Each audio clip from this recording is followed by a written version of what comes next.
अस्सलामुअलैकुम dear students, I am Mohammad Shahriyar. Students, हम जो है अपना 9th क्लास का मैथमेटिक्स स्टार्ट करने जा रहे हैं और आज हम जो है 9th क्लास का चैप्टर नंबर 1 देखेंगे जिसका नाम है मैट्रिसेस एंड डिटर्मिनेंट्स। तो आइए स्टूडेंट्स, थोड़ा सा पहले इसका इंट्रोडक्शन देख लेते हैं, फिर देन हम जो है प्रॉपर इसको जो है वो स्टार्ट करते हैं। सबसे पहले इसके इंट्रोडक्शन में देखिएगा, the idea of matrices was given by Arthur कैले, एक इंग्लिश मैथमेटिशियन था। ठीक है, इसने 1858 में फर्स्ट टाइम जो है ये आइडिया दिया था मैट्रिसेस का। ठीक है, अक्सर औकात ये एमसीक्यूज़ में बात पूछी जाती है, इसलिए मैंने इसको हाईलाइट कर दिया कि जी इस तरह पूछा जाता है कि आइडिया किसने दिया इसका मैट्रिसेस का, तो आर्थर कैले ने। और ये इंग्लिश मैथमेटिशियन था। ये कौन था? तो आपने कहना है ये इंग्लिश मैथमेटिशियन था और 1858 में इसने जो है ये सबसे पहले मैट्रिसेस का आइडिया दिया था। नेक्स्ट स्टूडेंट्स, हम देखते हैं जी प्रॉपर डेफिनेशन मैट्रिक्स की, कि मैट्रिक्स से क्या मुराद है। ठीक है जी, तो देखिएगा, a rectangular array of real numbers से, अब रियल नंबर्स पे जब रियल नंबर्स की बात की तो रियल नंबर्स कोई भी नंबर हो सकता है। फॉर एग्जांपल 0, 1, 2, 3, 4, 5 या -1, -2, -3, -4, -5। ठीक है, इनमें से भी कोई हो सकता है। और पॉइंट्स वाले भी हो सकते हैं, फ्रैक्शंस वाले, मतलब 0.1, 0.2, 0.3, 1.1, 1.2, ये सारे के सारे रियल नंबर्स हैं ना। तो कोई भी रियल नंबर्स, उसकी एक इस तरह की कलेक्शन, मतलब कि rectangular array of real numbers. अब किस तरह से, जिस तरह ये मैंने लिखा कि वो 0, 1, 2, 3, 4 एंड 7, फॉर एग्जांपल ये हमारे पास रियल नंबर्स हैं। हमने इसकी कलेक्शन को इस तरह लिख लिया 1, 3, 4, 7, 2, 0।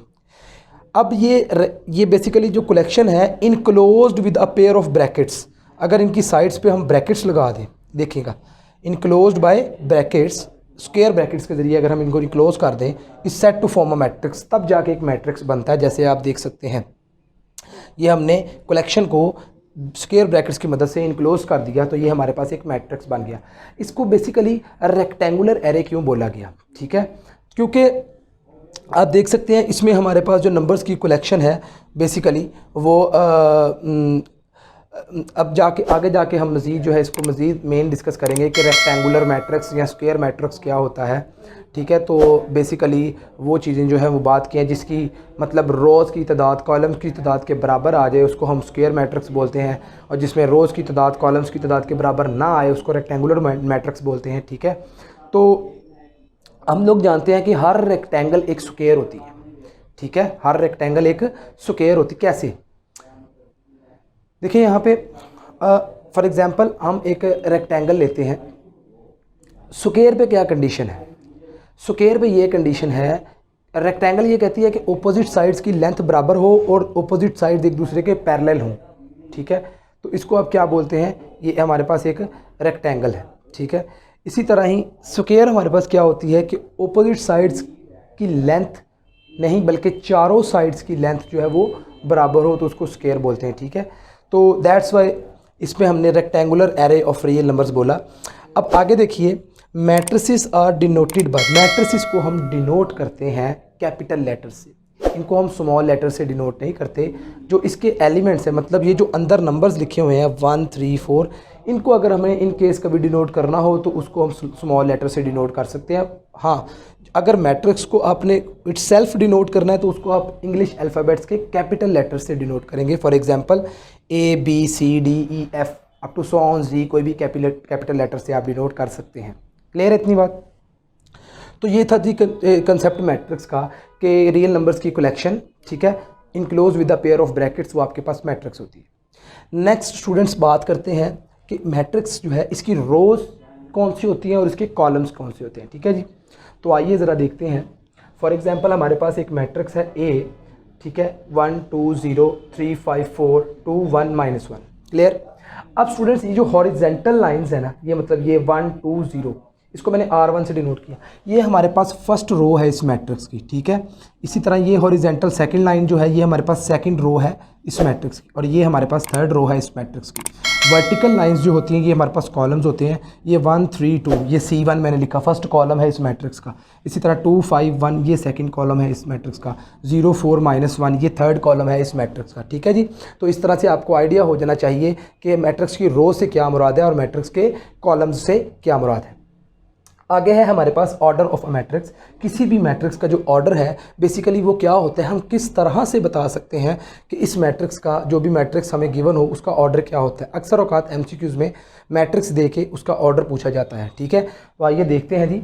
If a matrix A has M rows, for example हमारे पास एक मैट्रिक्स ए है, उसकी कोई सी एम रोज़ है, हमें एग्जैक्ट नंबर नहीं पता, हम कहते हैं कोई सी एम रोज़ है, ठीक है। और उसी मैट्रिक्स ए के हमारे पास एन कॉलम्स हैं, मतलब एम रोज़ हैं और एन कॉलम्स हैं, ठीक है। अब उस मैट्रिक्स का ऑर्डर फिर क्या होगा, उस मैट्रिक्स का जितनी रोज़ हैं बाय जितने कॉलम्स हैं, ठीक है। अब एम रोज़ हमने बोली थी ना, जितनी नंबर ऑफ रोज़ हैं आगे अपने वो यहाँ पे लिखना है फॉर, और आगे लिखना है बाय, और जितने नंबर ऑफ कॉलम्स हैं आगे अपने वो लिख देना है। जैसे कि मैंने यहाँ पे एक एग्जांपल लिखी है, वो देखिएगा। मेरे पास एक मैट्रिक्स है ए 1 2 3 4 5 6। अब आपसे पूछा गया कि इस मैट्रिक्स का ऑर्डर कितना है, तो आपने देखना है इसकी रोज़ कितनी है, 1 2, 2 रोज़ है, ठीक है। तो इसका और कॉलम्स कितने हैं, 1 2 एंड 3, तो इसका ऑर्डर फिर क्या हो जाएगा, 2 रोज़ बाय 3 कॉलम्स, तो 2 बाय 3 इसका ऑर्डर हो जाएगा, ठीक है स्टूडेंट्स। इस तरह से आपको कोई भी मैट्रिक्स दे दीजिए आप उसका ऑर्डर बता सकते हैं। नेक्स्ट है जी, बात करते हैं इक्वल मैट्रिक्स की, कि कोई से दो मैट्रिक्स जो हैं वो इक्वल कब होंगे, ठीक है जी। तो उसके लिए ये दो कंडीशंस जो मैंने हाईलाइट की हैं वो आप लोगों ने याद रखनी है। Let A and B two matrices, कोई से दो आपके पास ये मैट्रिसेस हैं। A is set to B equal, A जो है वो इक्वल होगा किसके, मैट्रिक्स बी के, कब, उसको डिनोट भी करते हैं हम ए इज इक्वल टू बी से, ठीक है। इक्वल कब होगा, अगर मैट्रिक्स ए का और मैट्रिक्स बी का ऑर्डर बराबर हो। Number 1, order of matrix A is equal to order of matrix B, मतलब जितनी रोज़ ए में है उतनी ही रोज़ बी में हो, जितने कॉलम्स ए में है उतने ही कॉलम्स बी में हो, ठीक है। पहली चीज़ तो आपने ये चेक करनी है। अब दूसरी चीज़ आपने क्या चेक करनी है कि देखिए उसकी कोरेस्पॉन्डिंग एंट्रीज़ जो है वो इक्वल होनी चाहिए, उन दोनों मैट्रिक्स की कोरेस्पॉन्डिंग एंट्रीज़ इक्वल होनी चाहिए। मतलब ए मैट्रिक्स की जो फर्स्ट वाली एंट्री है वो बी मैट्रिक्स की फर्स्ट वाली एंट्री के बराबर, इसी तरह ए मैट्रिक्स की सेकंड वाली एंट्री बी मैट्रिक्स की सेकंड वाली एंट्री के बराबर, ए मैट्रिक्स की थर्ड वाली एंट्री बी मैट्रिक्स की थर्ड वाली के बराबर, इसी तरह यानी कि कोरेस्पॉन्डिंग एंट्रीज़ जो है वो आपस में इक्वल होनी चाहिए। इसकी मैंने यहाँ पे एक एग्जांपल लिया है, वो देखिएगा ज़रा। मेरे पास एक मैट्रिक्स है ए 1 3 -4 2, और एक मैट्रिक्स है बी 1 2 + 1 -4 एंड 4 -2। अब ए और बी जो है उसको हम इक्वल कह रहे हैं। कैसे वो इक्वल होंगे, देखिए ये कोरेस्पॉन्डिंग एंट्री, ए की पहली एंट्री बी की पहली एंट्री के बराबर है, 1 इज इक्वल टू 1। इसी तरह ये 3 है, ये 2 + 1 भी तो 3 ही होगा ना, तो सेकंड एंट्री सेकंड के बराबर, और थर्ड में क्या है -4 और ये -4, तो थर्ड एंट्री थर्ड के बराबर, और ये 2 है ना, तो 4 - 2 भी तो 2 ही आएगा ना, और फोर्थ एंट्री के बराबर, और दोनों का ऑर्डर भी सेम है, तो इसका मतलब ए और बी जो है वो क्या है, बराबर है। इसी तरह यहाँ पे मैंने एक मैट्रिक्स लिया ए और एक लिया बी।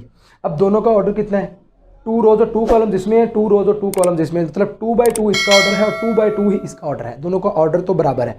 लेकिन इनकी कोरेस्पॉन्डिंग एंट्रीज की अगर बात करें तो 1 तो 1 के बराबर है, 3 3 के बराबर है, -4 -4 के। लेकिन ये देखें, ये मैंने इन सर्कल किया है, 2 जो है वो 1 के बराबर नहीं है, तो इसकी फोर्थ एंट्री बराबर नहीं है। कोई एक भी एंट्री अगर आपको मिल जाए जो कि बराबर ना हो, तो फिर जाके आप कह देंगे कि जनाब ये मैट्रिक्स दो जो हैं वो इक्वल नहीं है। इक्वल कब होंगे, अगर आपकी तमाम कोरेस्पॉन्डिंग एंट्रीज जो हैं इक्वल हो दोनों मैट्रिक्स की। क्लियर है स्टूडेंट्स। तो ये हमारा लेक्चर यहीं तक था। इंशाल्लाह ज़िंदगी रही तो मिलते हैं नेक्स्ट लेक्चर में, तब तक के लिए अल्लाह हाफिज़।